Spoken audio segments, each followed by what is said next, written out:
गणेश चतुर्थी उत्सव की तैयारियां धूमधाम से चल रही थी। हर साल की तरह बप्पा के जन्म दिवस को धूमधाम से मनाया जा रहा था। ढोल नगाड़े भजन कीर्तन के बीच गणेशा के स्वागत की तैयारियां हो रही थी। भगवान गणेश कैलाश पर्वत से सारा नजारा देख रहे थे। वे माँ पार्वती और भगवान शिव से बोले, माताश्री, पिताश्री, पृथ्वी लोक पर मेरे जन्म दिवस की तैयारियां कितनी धूमधाम से चल रही हैं। धरतीवासी मेरे जन्मदिन को बहुत ही धूमधाम से मनाते हैं। मेरा मन कह रहा है इस बार मैं आप सबके साथ पृथ्वी लोक पर जाऊं। ये तो बहुत अच्छा विचार है पुत्र गणेश। भगवान गणेश धरती लोक पर जाने के लिए बहुत ही सुंदर हीरे जवाहरात से सजी हुई पोशाक पहन लेते हैं। उसके बाद भगवान शिव, माँ पार्वती और कार्तिकेय तीनों गणेश जी के साथ उनका जन्मदिन मनाने पृथ्वी लोक पर पहुंचते हैं। धरती लोक का नजारा देखकर गणेश जी बहुत खुश थे। सब जगह गणपति बप्पा मोरया नाम से गणेश जी के नाम का भजन कीर्तन हो रहा था। उनके जन्मदिन की तैयारियां चल रही थी। तभी एक व्यक्ति की नजर शिव परिवार पर पड़ती है। देवा ओ देवा, वो देखो शिव परिवार की झांकी। ये बालक तो वास्तव में गणेश जी जैसा दिखाई दे रहा है। लगता है इस बालक को मोदक का प्रसाद खाना है। रुको बेटा, मैं अभी पंडाल में से प्रसाद लेकर आती हूँ। देखा माताश्री, पिताश्री, मेरे जन्मदिन पर मेरे स्वागत की कितनी तैयारियां होती हैं। अब हम सब भरपेट मोदक खाएंगे। ये लो बेटा, मोदक खाओ। ये भगवान शंकर आपके लिए, ये माँ पार्वती और ये भगवान कार्तिकेय। सचमुच आप सब सह परिवार सचमुच का शिव परिवार लग रहे हैं। मोदक बहुत ही स्वादिष्ट है माता। इतना कहते ही शिव परिवार वहाँ से अंतर्ध्यान हो गया। महिला चौंक गई और उसकी आंखों में आंसू आ गए। जो व्यक्ति कुछ देर पहले शिव परिवार को झांकी समझ रहे थे, वो दुखी हो गए।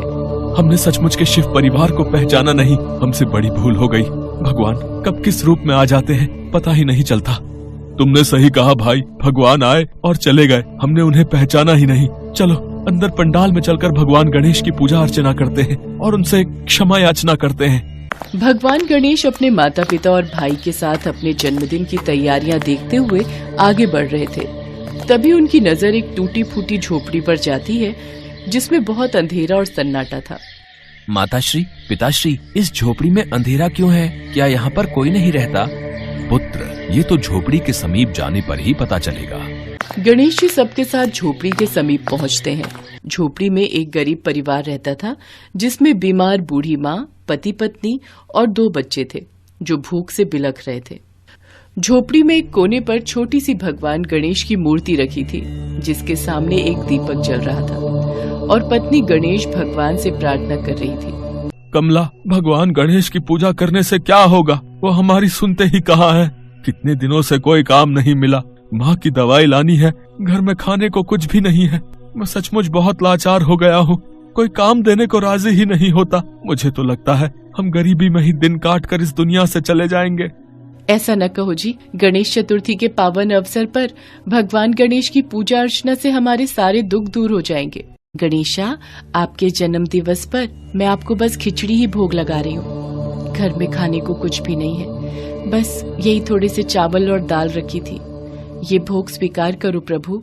भगवान गणेश ये सब देख रहे थे। वो शिव जी और पार्वती जी से बोले, माताश्री, पिताश्री, आज मैं इन सब के साथ मिलकर अपना जन्मदिन मनाऊंगा। बहुत उत्तम विचार है पुत्र गणेश। घर में कोई है? गणेश आए हैं, हमारा स्वागत नहीं करोगे? ये तो शिव परिवार की झांकी दिखाई देती है। आज गणेश चतुर्थी का उत्सव है, इन्हें भीतर बुला लेती हूँ। हाँ हाँ, आप सब अंदर आ जाइए। मुझे तो अपना जन्मदिन मनाना है, केक काटना है, पूरी पकवान, मोदक, मिठाइयाँ भी खानी है। इसलिए तो मैं सह परिवार आप सबके साथ अपना जन्मदिन मनाने आया हूँ। पर मेरे घर पर तो खिचड़ी के सिवा खाने को कुछ भी नहीं है और आज आप मेरे घर भगवान रूप में आए हैं। मैं आपकी इच्छा कैसे पूरी करूँगी? हे भगवान गणेश, मेरी मदद कीजिए। अब गणेश को याद किया है तो मुझे कुछ करना ही होगा। खिचड़ी को 5 भागों में बांट दो। कमला को कुछ भी समझ नहीं आ रहा था कि ये सब क्या हो रहा है। वो तो शिव परिवार को एक झांकी का रूप समझ रही थी। कमला ने खिचड़ी को 5 भागों में बांट दिया। भगवान गणेश ने खिचड़ी का पहला भाग बहुत ही स्वादिष्ट और सुंदर केक में बदल दिया। दूसरा भाग मोदक मिष्ठान में बदल गया। तीसरा भाग पूरी पकवान में बदल गया। चौथा भाग सुंदर वस्त्रों में बदल गया और 5वां भाग हीरे जवाहरात मोती और आभूषणों में बदल गया। कमला और उसका परिवार ये सब चमत्कार देखकर दंग रह गया। सबने भगवान को अपने समक्ष देखकर हाथ जोड़ लिए। साक्षात शिव परिवार के दर्शन पाकर मेरा और मेरे परिवार का जीवन सफल हो गया प्रभु। हाँ माँ, तुमने सच्चे हृदय से मुझे याद किया था, और जो कोई भी गणेश चतुर्थी के शुभ अवसर पर सच्चे हृदय से मुझे याद करता है तो उस पर मेरी कृपा सदैव बनी रहती है। इतना कहते ही भगवान गणेश अपने माता पिता और कार्तिकेय के साथ अंतर्ध्यान हो गए। कमला के घर में गणेश के चरण पड़े तो उसके घर में सुख समृद्धि का वास हो गया। उसकी सास की बीमारी दूर हो गई। कमला ने रहने के लिए बड़ा घर भी बनवा लिया। अब उसके पास गणेश जी की कृपा से सब कुछ था। कहते हैं सच्चे हृदय से भगवान को याद करो तो वो दर्शन देने जरूर आते हैं। बस जरूरत होती है मन में विश्वास का दीपक जलाने की।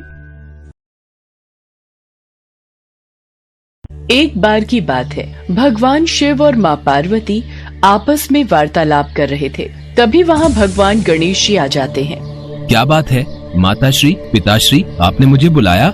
पुत्र गणेश, तुम्हारी माता तुम दोनों भाइयों के विवाह की चिंता कर रही है। वो चाहती है कि तुम दोनों भाइयों का विवाह शीघ्र हो जाए।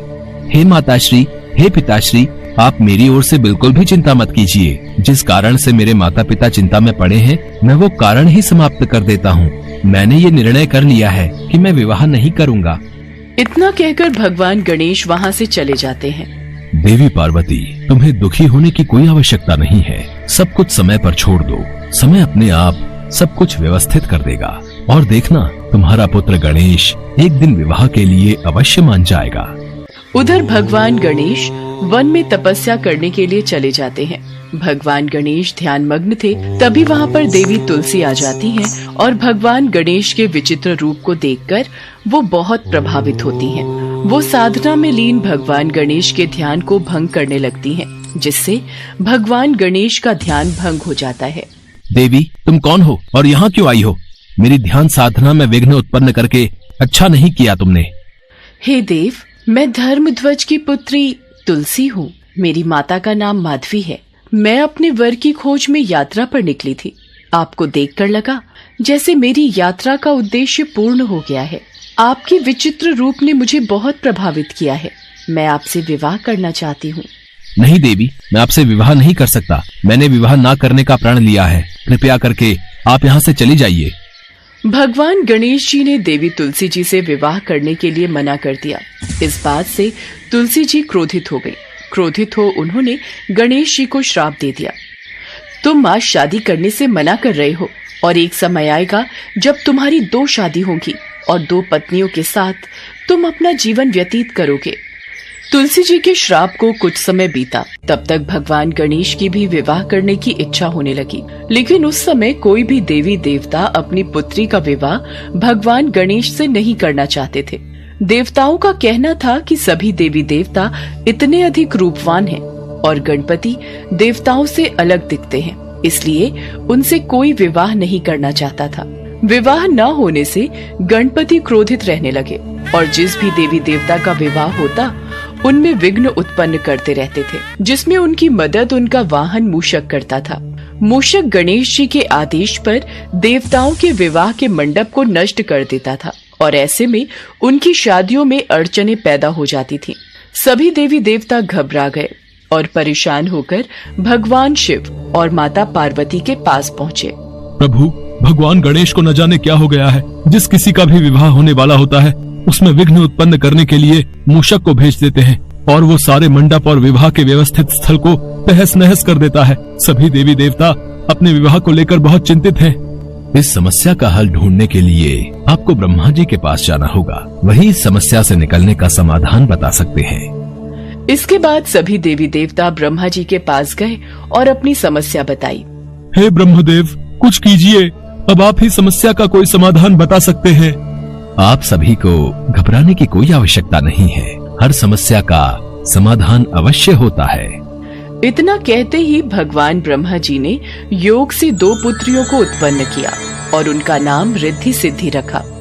मैंने तुम दोनों को जिस उद्देश्य से उत्पन्न किया है वो तुम दोनों को सदैव स्मरण रखना है। रिद्धि सिद्धि तुम दोनों पुत्रियों को ध्यान रखना है कि जब भी भगवान गणेश किसी देवी या देवता के विवाह में विघ्न डालने लगे, उस समय उनका ध्यान किसी और विषय पर केंद्रित कर देना, ताकि गणेश जी की वजह से विवाह में विघ्न न आए। जी ब्रह्मदेव, हम आपकी इस बात को सदैव स्मरण रखेंगे। ब्रह्मदेव, आपने जो कार्य हमें करने के लिए उत्पन्न किया है, हम उस कार्य में अवश्य सफल होंगे। इसके बाद ब्रह्मा जी रिद्धि सिद्धि को लेकर गणेश जी के पास पहुंचे। भगवान गणेश, मैं चाहता हूँ आप मेरी दोनों बेटियों रिद्धि और सिद्धि को शिक्षा का ज्ञान दीजिए। ये तो मेरा अहोभाग्य है ब्रह्मदेव, मैं इन दोनों को शिक्षा अवश्य दूंगा। ब्रह्मा जी के कहने पर भगवान गणेश रिद्धि सिद्धि को शिक्षा देने लगे। एक दिन जब भगवान गणेश रिद्धि सिद्धि को ज्ञान की बातें समझा रहे थे, तभी वहाँ उनका वाहन मूषक आ जाता है। प्रणाम प्रभु, मैंने पता लगाया है स्वर्ग लोक में फिर किसी देवता का विवाह होने वाला है। मुझे आज्ञा दीजिए कि मुझे क्या करना है। प्रभु, मुझे ये प्रश्न समझ नहीं आ रहा, कृपया करके मुझे इस प्रश्न को भली भांति समझा दीजिए। रिद्धि, पहले मुझे गणेश जी से प्रश्न पूछने दो, पहले मैंने उनसे प्रश्न किया है। अरे तुम दोनों आपस में यूं झगड़ा ना करो, मैं तुम दोनों के प्रश्नों का उत्तर दूंगा। प्रभु का ध्यान तो मेरी ओर है ही नहीं, तो ठीक है, मैं भी अपने में मस्त रहता हूँ। कुछ समय तक इसी तरीके से रिद्धि सिद्धि गणेश जी का ध्यान दूसरे विषयों पर लगाती रही। एक बार गणेश जी की नजर अपने वाहन मूषक पर गई। तुम यहाँ बैठकर लड्डू खा रहे हो? तुम्हें तो मैंने देवताओं के विवाह में विघ्न डालने का कार्य सौंपा हुआ था। प्रभु, मैंने आपको कई बार स्मरण कराने की कोशिश की, पर रिद्धि सिद्धि आपका ध्यान अपनी ओर केंद्रित कर देती थी और आपके आदेश के बिना मैं कोई कार्य नहीं कर सकता प्रभु। इसी कारण सभी देवी देवता किसी भी विघ्न के बिना अपने विवाह को संपन्न कर रहे हैं। भगवान गणेश को ध्यान आया कि रिद्धि सिद्धि की बातों में लगकर सभी देवी देवताओं का विवाह हो गया और वो अविवाहित रह गए, तो उन्हें बहुत क्रोध आया। इसका पता लगने पर भगवान ब्रह्मा जी रिद्धि सिद्धि के साथ गणेश जी के समक्ष प्रकट हुए। हे गणेश, आप अपने क्रोध को शांत कीजिए। मैं आपके समक्ष अपनी दोनों पुत्रियों रिद्धि सिद्धि के विवाह का प्रस्ताव लेकर आया हूँ, कृपया करके इसे स्वीकार कीजिए। भगवान गणेश ने ये प्रस्ताव स्वीकार किया। इसी के साथ देवी तुलसी का श्राप सच साबित हुआ। भगवान गणेश के 2 विवाह हुए और उनकी 2 पत्नियां रिद्धि और सिद्धि हुई, जिनसे उनके भविष्य में 2 पुत्र शुभ और लाभ भी हुए। साथ ही एक पुत्री यानी देवी संतोषी भी हुई।